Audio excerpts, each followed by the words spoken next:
Blagag! Andito na tayo guys. Kasama nga pala natin si Idol. Idol, shoutout ka naman. Ano experience mo rito? Anong napa-experience mo?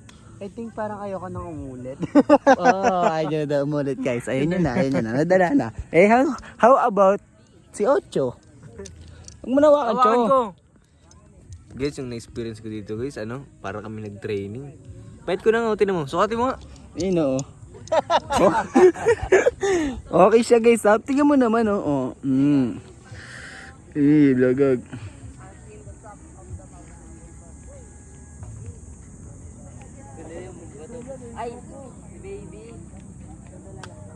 Sobrang ganda ng tanawin dito guys. Kung alam nyo lang, ito ay Mount Mataba. Located siya sa, ano to? Rizal no? Basta sa gawing Rizal siya. Tawi-tawi daw kung tawagin. Dito lang katabi lang to ng shotgun. Bye bye.